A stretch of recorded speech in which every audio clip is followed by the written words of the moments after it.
नमस्कार व्यूअर्स, आप सभी का स्वागत है रेडियो द्वारका में। आज हम आए हुए हैं इंद्रप्रस्थ अपोलो हॉस्पिटल में और आज हम बात करेंगे डॉक्टर गौरव खारिया से। बातचीत जो होगी वो बीएमटी को लेकर होगी, क्योंकि बहुत सारी बीमारियों में बीएमटी का रोल आता है जहाँ पर वो इलाज में सहायक होती है। उसके साथ साथ थैलीसीमिया पे भी चर्चा करेंगे और ये भी जानने की कोशिश करेंगे डॉक्टर साहब से कि जिस तरह से थैलीसीमिया का इलाज काफ़ी खर्चा बताया जाता है, क्या इसमें सरकार से या कुछ और संस्थाओं से सुविधाएं मिल सकती हैं। तो आइए अब बात करते हैं डॉक्टर गौरव खारिया से। डॉक्टर गौरव खारिया क्लिनिकल लीड हैं centre for bone marrow transplant and cellular therapy और उसके साथ साथ सीनियर कंसल्टेंट हैं पीडियाट्रिक हेमेटोलॉजी, ऑन्कोलॉजी और इम्यूनोलॉजी के। डॉक्टर गौरव खारिया, आपका बहुत बहुत स्वागत है एक बार फिर से रेडियो द्वारका में। सर, बोन मैरो ट्रांसप्लांट बहुत सारी चीज़ों में इस्तेमाल होता है इलाज के लिए, कैंसर की भी डिजीज़ है, थैलीसीमिया भी है। मैं आपसे जानना चाहूँगा कि बोन मैरो ट्रांसप्लांट एक्चुअली होता क्या है। आपका बहुत बहुत धन्यवाद मुझे एक बार और रेडियो द्वारका के प्लेटफॉर्म पर लाने के लिए, और साथ ही एक बहुत इंटरेस्टिंग और टॉपिक को कवर करने के लिए, इंटरेस्टिंग और साथ में ज़रूरत वाला ये टॉपिक मैं कहूँगा इसको, जो कि बोन मैरो ट्रांसप्लांट है, जिसको कि अस्थि मज्जा प्रत्यारोपण भी बोलते हैं।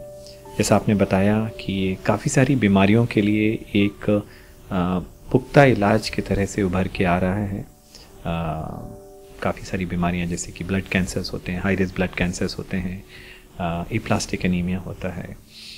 इन सब में जो एक सबसे पुख्ता इलाज है वो बोन मैरो ट्रांसप्लांट या अस्थि मज्जा प्रत्यारोपण होता है।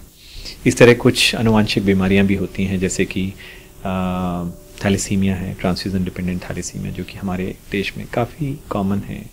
ऑलमोस्ट 10,000 बच्चे जो हैं वो थैलीसीमिया से प्रभावित हर साल पैदा होते हैं। और इन बीमारियों में भी जो एकमात्र पुख्ता इलाज है हमेशा, जिसको हम क्यूरेटिव ट्रीटमेंट बोलते हैं, वो बोन मैरो ट्रांसप्लांट या अस्थि मज्जा प्रत्यारोपण है। बोन मैरो ट्रांसप्लांट की अगर बात करूं तो मैं अगर आपसे जानना चाहूं तो ये किस तरह का प्रोसीजर होता है, क्योंकि कई बार लोगों को इम्प्रेशन रहता है कि ये कोई सर्जिकल प्रोसीजर है। ये आपने बहुत सही सवाल पूछा है। तो एक परसेप्शन होता है जहाँ भी ट्रांसप्लांट की बात आती है कि ये एक बहुत बड़ी सर्जरी होगी, और सही भी है, क्योंकि जो ऑर्गन ट्रांसप्लांट्स होते हैं, जैसे लिवर ट्रांसप्लांट हुआ या किडनी ट्रांसप्लांट हुआ या हार्ट ट्रांसप्लांट हुआ, they are definitely surgical procedures and quite intense surgical procedures. But उनके कॉन्ट्रास्ट में जो बोन मैरो ट्रांसप्लांट है वो एक सर्जिकल प्रोसीजर नहीं है। इसको हम ट्रांसप्लांट इसलिए बोलते हैं क्योंकि एक ऑर्गन का प्रत्यारोपण हो रहा है। ब्लड भी एक ऑर्गन होता है, जैसे लिवर एक ऑर्गन होता है, जैसे किडनी एक ऑर्गन होता है। इसी तरह से जो हमारा अस्थि मज्जा है, अस्थि मज्जा भी एक ऑर्गन होता है, ये लिक्विड ऑर्गन होता है ना। तो चूंकि इसका हम प्रत्यारोपण करते हैं इसलिए इसको अस्थि मज्जा प्रत्यारोपण बोलते हैं। But unlike solid organ transplant, अस्थि मज्जा को निकालने के लिए हमें कोई सर्जरी नहीं करनी पड़ती है ना। हम सबके शरीर में जो बीज हैं, जो सर्कुलेटिंग स्टेम सेल्स हैं, वो हमेशा सर्कुलेट करते रहते हैं। अभी अगर मेरा ब्लड को असेस करेंगे सैंपल लेके, तो उसमें कुछ परसेंटेज रहेगा जो सर्कुलेटिंग स्टेम सेल्स, जिसको उनके बीज रहते हैं, वो उनका रहेगा। बट उनकी जो मात्रा है वो कंपैरेटिवली कम होती है, और जब भी हमें ट्रांसप्लांट करना होता है और डोनर की ज़रूरत होती है, तो हम जो सर्कुलेटिंग स्टेम सेल्स हैं उसको हम कुछ दवाइयों के द्वारा, इंजेक्शंस के द्वारा उसको हम अस्थि मज्जा से बाहर पुश करके और उनको हम कलेक्ट कर सकते हैं, और फिर उनको इस्तेमाल करके पेशेंट को, जो भी पेशेंट है जिसको जो ज़रूरतमंद है, उसको हम उसको देके कुछ तैयारी के बाद में ट्रांसप्लांट कर सकते हैं। तो ये एक प्रोसीजर है, एक बहुत कॉम्प्लिकेटेड प्रोसीजर है, बहुत इंटेंस प्रोसीजर है, बट सर्जिकल प्रोसीजर नहीं है ना जी। सर, थैलीसीमिया की अगर बात करूं तो थैलीसीमिया में बच्चे जो होते हैं उनका सालों सालों तक ट्रांसप्लांट ब्लड का चलता रहता है। तो अगर इसमें अगर मैं बात करूं तो किस तरह से बीएमटी का रोल इम्पॉर्टेंट हो जाता है, या आपने बोला क्यूरेटिव है, तो क्या रहता है?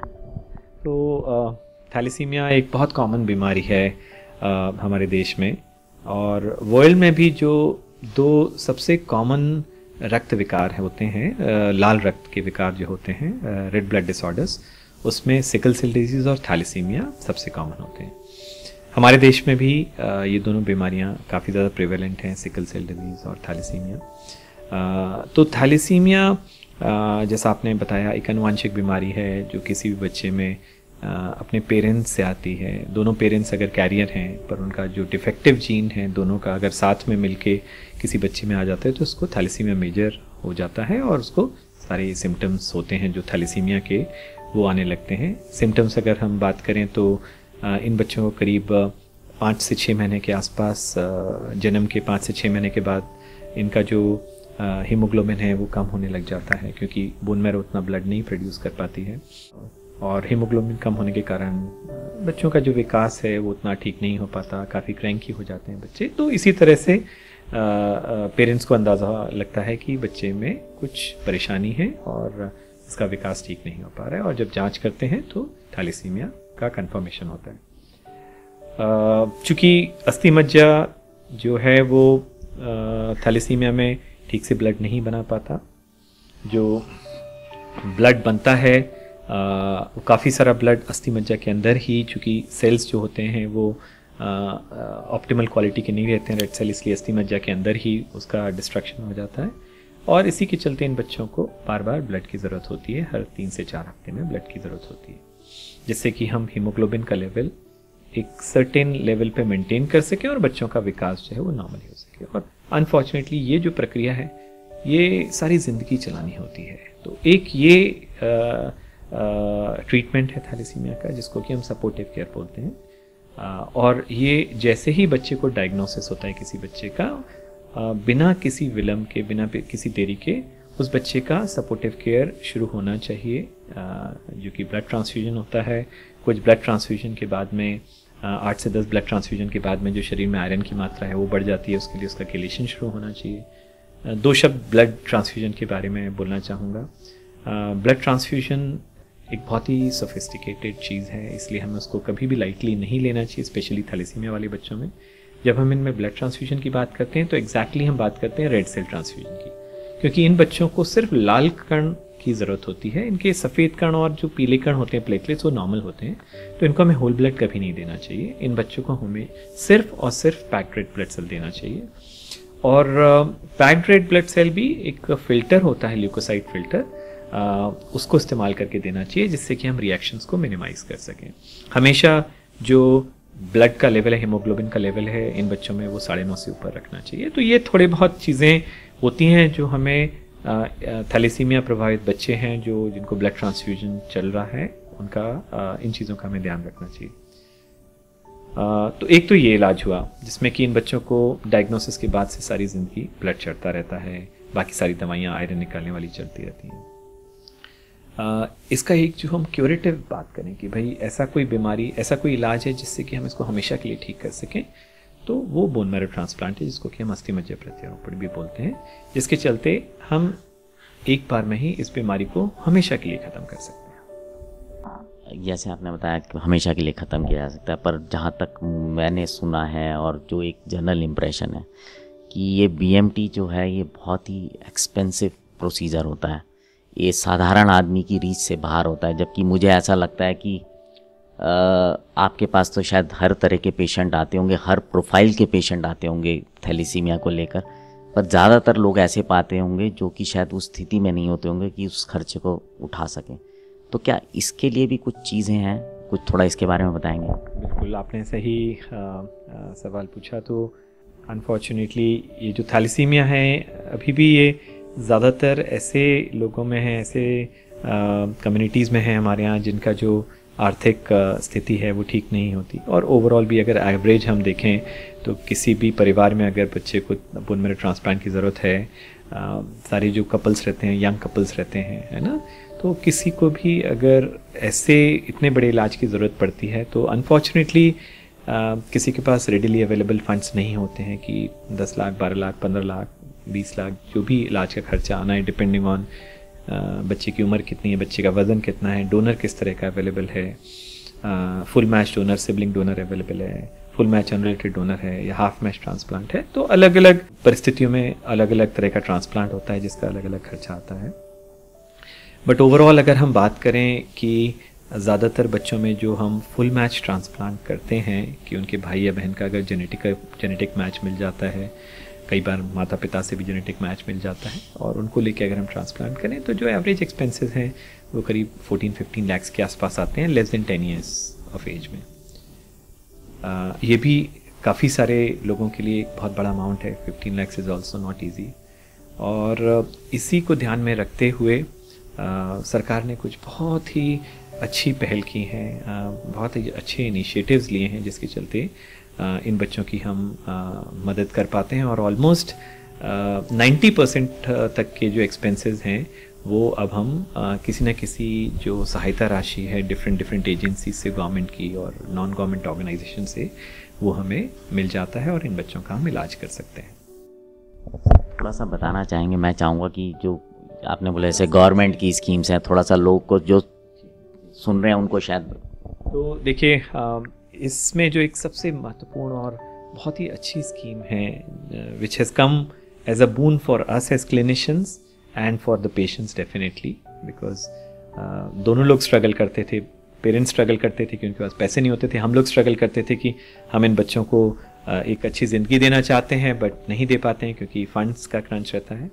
तो इसको टैकल करने के लिए कोल इंडिया लिमिटेड जो है उसने एक काफ़ी अच्छा इनिशिएटिव लिया। Coal India Limited, coal ministry ने in association with ministry of health and family welfare and thalassemics India, so करीब 5-6 साल पहले इन्होंने एक इनिशिएटिव लिया कि as a CSR of Coal India Limited कि जो भी बच्चे 12 साल से कम की उम्र के होंगे थैलेसीमिया के, और उनके परिवार में अगर फुल मैच डोनर होगा भाई या बहन से या मदर फादर से, या फिर उनको फुल मैच अनरिलेटेड डोनर अगर मिल जाएगा, तो उन बच्चों को आर्थिक सहायता प्रोवाइड की जाएगी 10 लाख तक की। तो ये कोल इंडिया का इनिशिएटिव था जो कि एक बहुत ही अच्छा इनिशिएटिव है and it comes as a very big help to the families in need. इसके अलावा कुछ और स्कीम्स हैं, जैसे PM रिलीफ फंड होता है, प्राइम मिनिस्टर रिलीफ फंड, उससे इनवेरिएबली 99% बच्चों में हमें सहायता मिल जाती है, करीब 3 लाख की। फिर कुछ स्टेट गवर्नमेंट्स हैं, स्टेट गवर्नमेंट्स का अपना अलग इनिशिएटिव है, वो anywhere between 2 lakhs to 5 lakhs to up to 18 lakhs तक सपोर्ट करते हैं कुछ गवर्नमेंट्स, जैसे छत्तीसगढ़ गवर्नमेंट है। और इसके अलावा कुछ और NGOs हैं हमारे जिनसे हमें 2-2.5 लाख 3 लाख की सहायता राशि मिल जाती है। तो इन सबको अगर हम साथ में रखें तो बहुत सारे बच्चों की हम मदद कर पाते हैं। आजकल के समय में फंड्स का जो एक मेजर क्रंच रहता था उसको काफ़ी हद तक हमने एड्रेस किया है इन इनिशिएटिव्स के चलते। अभी जो एक अभी भी तकलीफ जो लगती है वो ये है कि अगर हम ब्रॉडली देखें अगर, तो हमारे देश में करीब 10,000 बच्चे थैलेसीमिया से प्रभावित पैदा होते हैं। उनमें से करीब 2,500 बच्चे ऐसे होंगे जिनका सिबलिंग HLA मैच अवेलेबल होगा। अगर हम परम्यूटेशन कॉम्बिनेशन देखें तो करीब 2 से 2,500 बच्चों के पास में डोनर होना चाहिए। और इन बच्चों को इन सारी स्कीम्स के चलते हम बड़े आसानी से मदद कर सकते हैं। उनका बिल्कुल भी खर्चा नहीं होगा या बहुत कम खर्चा होगा। बट अनफॉर्चुनेटली अभी भी इतना सब सपोर्ट होने के बावजूद भी हम 200-250 से ज़्यादा जो थैलेसीमिया वाले बच्चे हैं साल भर में उनका ट्रांसप्लांट नहीं करते। तो दुख की बात यह है कि हर तरह से सपोर्ट अवेलेबल है, गवर्नमेंट की तरफ से अवेलेबल है, डॉक्टर्स मदद करने को तैयार हैं। ना सिर्फ हमारा सेंटर, करीब 15-16 सेंटर्स हैं ऑल ओवर इंडिया जिनको कोल मिनिस्ट्री ने एफिलिएट किया हुआ है ये स्कीम्स को डिलीवर करने के लिए, right from south CMC Vellore, फिर Narayana Bangalore, Tata memorial centre Calcutta, AIIMS, PGI, Apollo, Medanta, इस तरह से करीब 15-16 सेंटर्स हैं जिनको कि कोल इंडिया ने एम्पैनल किया हुआ है इन स्कीम्स को डिलीवर करने के लिए। और हम लोग काफ़ी बच्चों की मदद कर सकते हैं, बट शायद अवेयरनेस नहीं है, ये मैसेज अभी तक पेरेंट्स को कम्युनिकेट नहीं हुआ है कि ऐसी सरकार की स्कीम्स हैं जिनसे उनको मदद मिल सकती है। और इसके चलते काफ़ी सारे बच्चे जिनका हम फ़ायदा कर सकते हैं, जिनकी मदद कर सकते हैं, वो नहीं कर पाते। सर, जैसे आपने बोला कि लोग आ नहीं पाते, तो एक तो रीज़न हो सकता है अवेयरनेस की, दूसरा लोगों को ये लगता होगा कि पता नहीं कहाँ कहाँ धक्के खाने पड़ेंगे, कहाँ कहाँ जाएं, किस किस के पास जाएं, किस मतलब होता है ना, सरकारी कुछ भी लेना बड़ा होता है, परेशानीदायक होता है। एक तो आदमी वैसे ही परेशान है, तो अगर कोई लेना चाहे तो कहाँ से ले सकता है? देखिए ये एक जनरल परसेप्शन है, बट चीज़ें बहुत बहुत ज़्यादा बदल गई हैं। तो थैलेसीमिया बाल सेवा योजना का जो पैसा है वो हॉस्पिटल्स, जो एम्पैनल्ड हॉस्पिटल्स हैं, उसमें एडवांस आता है। जैसे अभी इस समय हम बात करें तो हमारे पास 20 मरीजों का 2 करोड़ रुपए गवर्नमेंट ने अपफ्रंट दे दिया है, कोल इंडिया ने अपफ्रंट दे दिया है, जिससे कि जब भी किसी बच्चे को ज़रूरत हो, बिना किसी डिले के उसको हम ट्रांसप्लांट के लिए ले सकें।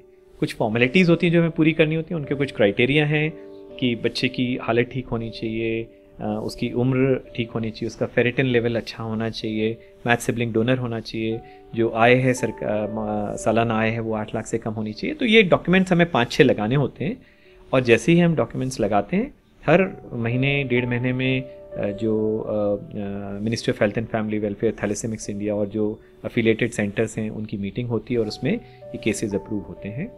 तो जो एक परसेप्शन है कि हमें यहाँ वहाँ भागदौड़ करनी पड़ेगी, वो बिल्कुल भी नहीं है।